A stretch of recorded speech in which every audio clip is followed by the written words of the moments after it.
You do. So one of the things we've talked about, we're out here in San. So right, we never pointed at anything that we don't want to shoot. We keep our hands up. So now you have a bullet in the 22. So we're loaded. She's finger off the trigger until we're ready to shoot. All right, safety is off. All right, so y'all are going to take the long walk with me over where this target is in the middle of nowhere. I just learned the hard way, and maybe we'll catch it on the next video. I shot this gun before, and I held the foregrip with my left hand, as I usually shoot off my right shoulder. And what I figured out was that if you don't do that when you're shooting off a rest, you get popped in the mouth. It was not a pleasant experience.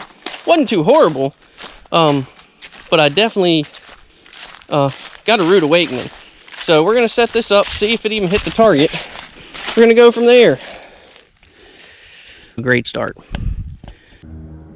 Good catch. Too worried about it popping me in the jaw again. Let's try this again. This is gonna be bad.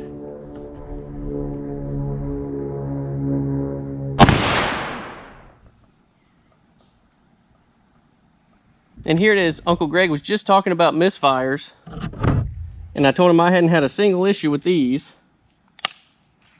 And what happens? I get a misfire. Bad luck.